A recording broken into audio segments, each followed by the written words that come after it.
स्वागत है दोस्तों आप सभी का फिर से एक बार ग्लोबल आउटलाइन में। तो देखिए फिर से एक बार नॉर्थ कोरिया के ऊपर मैं आप सभी के लिए वीडियो लेकर आ रहा हूँ, क्योंकि हाल ही में नॉर्थ कोरिया के हाथों से जो हुआ है ना, उसने अपने ही पैर पर कुल्हाड़ी मारते हुए अपने वर्ल्ड वार में इतने बड़ी बेइज्जती की है कि देखिए जो नेशंस यहाँ पे जनरली वारहेड के लिए जाना जाता था, डिफेंस इक्विपमेंट के लिए जाना जाता था, उसी के हाथ से ऐसी यहाँ पर मिस्टेक हो गई कि उनका जो एक सैटेलाइट है वो यहाँ पर बुरी तरीके से क्रैश कर चुका है और उनका जो प्रोजेक्ट था स्पाई सैटेलाइट का वो फेल होते हुए यहाँ पर नजर आ रहा है। और नजर क्या आ रहा है, वो फेल हो ही गया है। तो जानेंगे कि किस बेसिस पर यहाँ पर हुआ है और यहाँ पे यूएसए, साउथ कोरिया, उसी के साथ साथ जापान यहाँ पे कौन सी प्रतिक्रिया दी है जिसके ऊपर यहाँ पर आग बबूला हो चुका है नॉर्थ कोरिया। तो सब जानेंगे इस वीडियो में। तो चलिए शुरू करते हैं। तो देखिए शुरू करने से पहले मैं आपको बता दूं कि और ऐसी फ्यूचर में अपडेटेड वीडियो चाहिए होगी जियो पॉलिटिक्स पे, तो उसके लिए यहाँ पर आपको ना सब्सक्राइब का बटन दिया होगा, उसको सब्सक्राइब करना पड़ेगा। तो देखिए यहाँ पर ना इस न्यूज से मैं चालू करता हूँ कि North Korea space fails after rocket crashes into सी।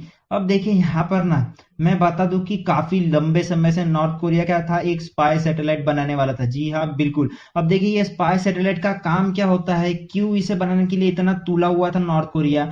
तो देखिए मैं आपको बता दूं कि स्पाई सैटेलाइट वो होता है जहां पर एक नेशन दूसरे नेशन के ऊपर या फिर एक नेशन अपने ऊपर क्या क्या हो रहा है अपने देश में वो जानने के लिए ना स्पाई सैटेलाइट लॉन्च करता है। उसके कई सारे प्रकार होते हैं और मैं बता दूं कि कई सारे स्टेजेस में रॉकेट लॉन्च होते हैं। जैसे कि यहाँ पे आप सभी को पता होगा कि स्पाई रॉकेट में सबसे जो पहला नंबर में नाम आता है वो आता है अमेरिका का।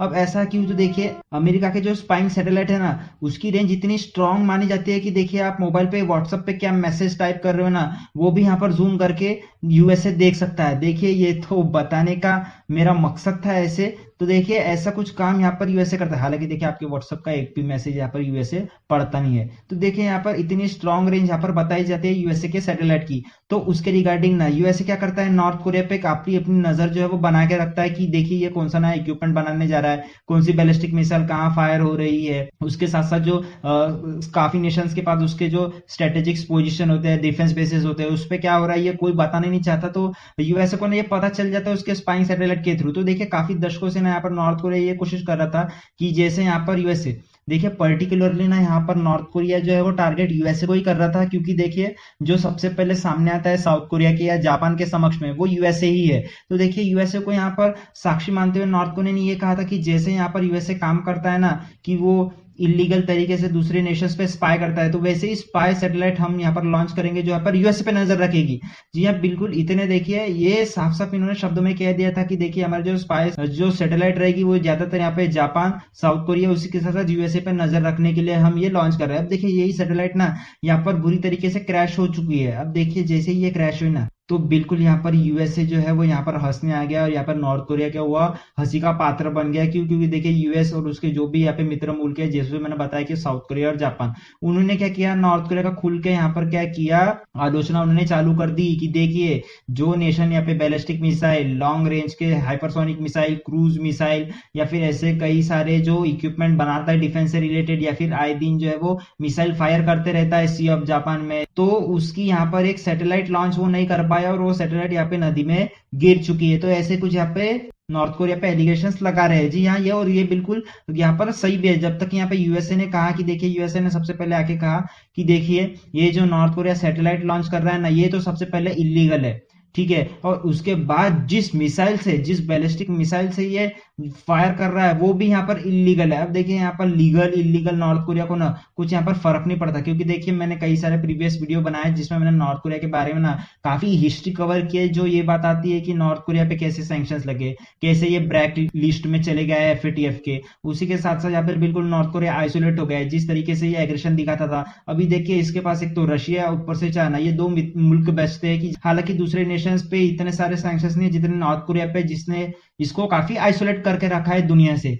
तो देखिए ये इस प्रकार से नॉर्थ कोरिया इसलिए यहाँ पर इतनी प्रोवोकिंग एक्टिविटी करता है अगेंस्ट द यूएस। अब देखिए यहाँ पर उसी के साथ साथ मैं आपको बता दूं कि तो यहाँ पर किम जोंग उन की सिस्टर उतर गई यहाँ पर अपोजिट में कि देखिए यहाँ पर यूएस जो भी कर रहा है ना, देखिए आज आपका हंसने का दिन है यहाँ पर, लेकिन देखिए कल हम जो है वो फिर से ये सैटेलाइट लॉन्च करने वाले हैं। अब कल इन द सेंस मेरा मतलब ये नहीं है कि आज यहाँ पर फेल हो गया तो कल यहाँ पर लॉन्च कर देगी? जी नहीं, बिल्कुल यहाँ पर सीधी सीधी चेतावनी जारी कर दी है कि देखिए ये जो फेलियर है इसे हम सीखेंगे और आगे जाके ना बिल्कुल हम एक स्पाई सैटेलाइट यहाँ पर मॉनिटर करके ही रहेंगे स्पेस में। इतनी यहाँ पर बड़ी बात यहाँ पर नॉर्थ कोरिया ने कह दी है। जाहिर सी बात है कि जिस प्रकार से इसकी बेइज्जती हुई है उस प्रकार से इसको समर्थन में आना ही था। अब देखिए जैसे ही ये नॉर्थ कोरिया के सैटेलाइट की लॉन्च की बात आ गई थी ना, तो नॉर्थ कोरिया ने क्या किया था, पहले से ही ना यहाँ पर वार्निंग दे दी गई थी जापान को और साउथ कोरिया को। देखिए 31 मई से कहीं ना कहीं 11 जून के बीच में ना ऐसे हम सैटेलाइट काफी लॉन्च करने वाले हैं, क्योंकि देखिए नॉर्थ कोरिया कभी भी एक सैटेलाइट लॉन्च नहीं करता।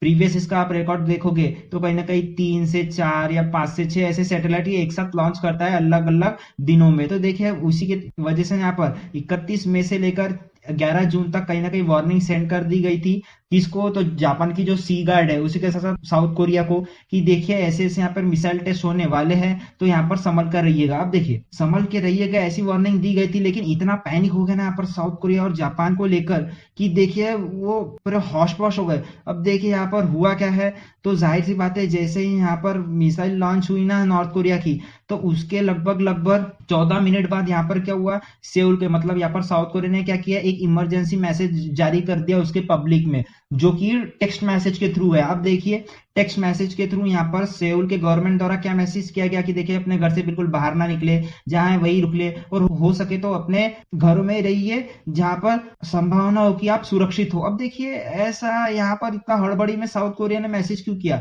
क्योंकि देखिए यहाँ पर ये फिर बाद में बताया गया साउथ कोरिया की गवर्नमेंट के द्वारा कि देखिए ये जो मैसेज है वो कहीं ना कहीं गलती से फॉरवर्ड हो गया या फिर एक एरर का ये साउथ कोरिया शिकार हो गया, जिसकी वजह से ये ऑटोमेटिकली मैसेज जो है वो सारी जनता को पहुंच गया। उसी के साथ साथ अगर जापान की बात करें तो जापान ने भी देखिए रेड अलर्ट यहाँ पे घोषित कर दिया था, और जो जापान के मिसाइल डिफेंस सिस्टम थे वो बिल्कुल हाई अलर्ट पे थे कि कैसे यहाँ पर जो नॉर्थ कोरिया की सैटेलाइट है कहीं आसपास पे अगर गिरती है जापान की सी के तरफ, क्योंकि देखिए ऐसा पहले भी हो चुका है कि यहाँ पर जापान के सी की तरफ ना नॉर्थ कोरिया ने मिसाइल फायर की थी और जापान के इकोनॉमिक जोन में, मतलब जहां पर जापान के आसपास का जो इलाका है वहां मिसाइल जाके गिरी थी। तो देखिए जापान यहाँ पे बिल्कुल रेडी था कि अगर ऐसा यहाँ पर सच कुछ होता है ना इस बार, तो बिल्कुल हम भी मिसाइल फायर करने के लिए यहाँ पर रुकेंगे नहीं। देखिए अगर यहाँ पर गलती से भी थोड़ी सी भी भूल चूक हो जाती ना नॉर्थ कोरिया से इस बार, तो यहाँ पर बिल्कुल जापान जो है वो यहाँ पर मिसाइल फायर करने ही वाला था। और देखिए काफी भारी मात्रा में यहाँ पर सुबेरे 6:45 और 7 के आसपास यहाँ पे सायरन बजना चालू हो गया था जापान में भी। तो इस तरीके की यहाँ पर पैनिक का माहौल था।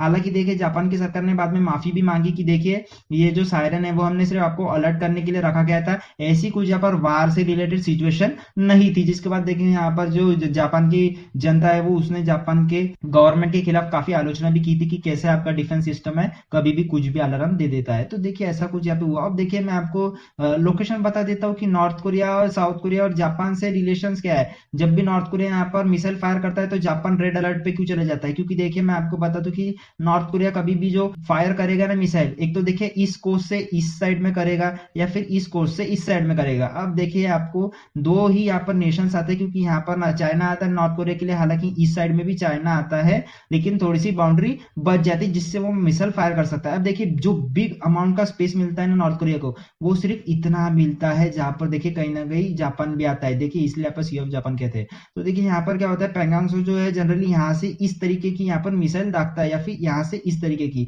जो यहाँ पर साउथ कोरिया के लिए भी खतरा होता है और कहीं ना कहीं जापान के लिए भी खतरा होता है। अब देखिए यहाँ पर जापान के ना कई सारे यहाँ पे छोटे छोटे आइलैंड भी मौजूद है, जिसको यहाँ पर कहीं ना कहीं खतरा बना रहता है कि अगर नॉर्थ कोरिया आने वाले समय में और ऐसी मिसाइलें दागेगा तो हमारा क्या होगा। तो इस तरीके से यहाँ पर जापान में रेड अलर्ट होता है। अब उसी के साथ साथ अगर मैं आपको बता दूं कि एक्चुअली में यहाँ पर हुआ क्या था सैटेलाइट को, इस सैटेलाइट इतनी बुरी तरीके से क्रैश हो गई, क्या कुछ मैकेनिज्म हुआ या फिर कुछ ह्यूमन की गलती थी। तो देखिए मैं आपको बता दूं कि ऐसा बताया जाता है कि यहाँ पर ना ये जो रॉकेट से लॉन्च होने वाला था ये 2 स्टेज रॉकेट था। जी हाँ बिल्कुल। अब 2 स्टेज रॉकेट क्या होता है, तो देखिए इस फिगर की मदद से शायद आप काफी अच्छी तरीके से डिपेक्ट कर पाओगे। तो देखिए यहाँ पर ना रॉकेट लॉन्चिंग के ना कई सारे फेजेस होते हैं, जैसे कि फेज 1, उसके बाद फेज 2, उसके बाद फेज 3, 4, 5, ऐसे कई सारे स्टेजेस होते हैं। तो देखिए हुआ क्या, कहते हैं कि ये रॉकेट जब यहाँ से लॉन्च हुआ तो देखिए यहाँ पर सेकेंड स्टेज में आने के पहले ही ना जो थ्रस्ट है रॉकेट का, मतलब जो ग्राउंड से ऊपर उठने के लिए जो थ्रस्ट लगता है सैटेलाइट का, वो कहीं ना कहीं कम पड़ गया। अब देखिए कई विशेषज्ञ ये भी बताते हैं कि जो सेकंड स्टेज में यहाँ पर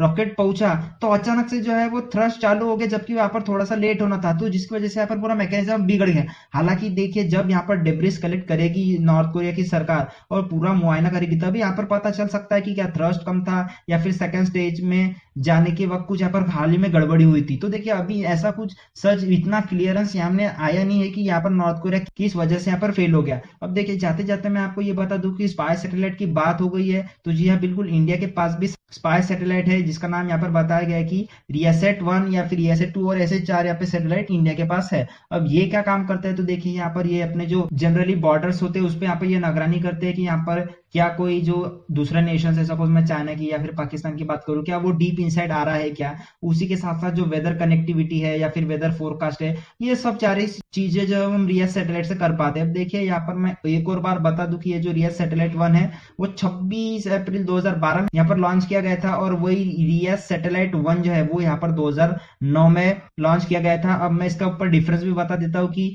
1 क्यों यहाँ पर पहले लॉन्च किया गया है, 2 क्यों बाद में लॉन्च किया गया है। क्योंकि देखिए यहाँ पर 1 जो है उस पर काम ऑलरेडी चल रहा था, लेकिन जैसे कि मैं बता दूं कि 2008 में जो मुंबई अटैक हुआ था वहां से हमें सबक मिला कि कैसे हमें एक इंडिजीनियस खुद का सैटेलाइट डेवलप करना चाहिए। तो हमने ईरान की मदद से ये जो सैटेलाइट है वो यहाँ पर बनाया और यहाँ पे उसको स्पेस में माउंट कर दिया। अब ये हुआ क्या था, जो प्रायर बेसिस पे हमें सैटेलाइट चाहिए था कि वो प्रॉपर मतलब पार्शियल तरीके से एटलीस्ट निगरानी तो रख सके, जो हमारे बॉर्डर पे जो लूप होल्स है उसको तो हम मिटा सके। तो उसके लिए ना रीसेट 2 पहले ही लॉन्च कर दिया गया, और रीसेट 1 पे काफी काम होने के बाद कुछ अपग्रेड्स होने के बाद यहाँ पर 2012 में लॉन्च किया गया रियस, मतलब 3 साल बाद 2009 के बाद यहाँ पर 3 साल बाद रियस 2 सैटेलाइट के 3 साल बाद रियस 1 सैटेलाइट लॉन्च किया गया। तो इंडिया के पास भी स्पाइंग सैटेलाइट है, लेकिन एज सच हम दूसरे नेशंस पे यहाँ पर कभी स्पाई करते हैं नहीं। तो देखिए ये था कुछ यहाँ पर पूरा मुद्दा कि किस प्रकार से ना यहाँ पर नॉर्थ कोरिया का जो ये सैटेलाइट है वो यहाँ पर क्रैश हो गया, और ये नॉर्थ कोरिया जो वो हंसी का पात्र बन गया। देखिए हालांकि आने वाले समय में ये बिल्कुल एक ना एक दिन स्पाई सैटेलाइट जो है वो अपना माउंट कर ही देगा। अब देखिए इंडिया को ऐसा जिससे कुछ खतरा है या नहीं है, क्योंकि देखिए हम काफी सारे स्टांसेस में इंडिया की पॉलिसी ऐसी रहती है, डिप्लोमेटिक पॉलिसी की हम न्यूट्रल स्टांस रखते हैं। हालांकि किसी नेशंस को हमारा दिक्कत देने का काम होता नहीं है। हालांकि अगर यूएसए समन हमारी पॉलिसी होती कि यहाँ पर जहां पर भी झगड़ा हो रहा है वहां पर हम पहुंच जाए तो बात कहीं और होती। तो खैर छोड़िए, आज के वीडियो में इतना ही। मिलते हैं अगले वीडियो में। एज यू ऑल नो कि life is a long lesson in humility, so be safe, be strong and be political active.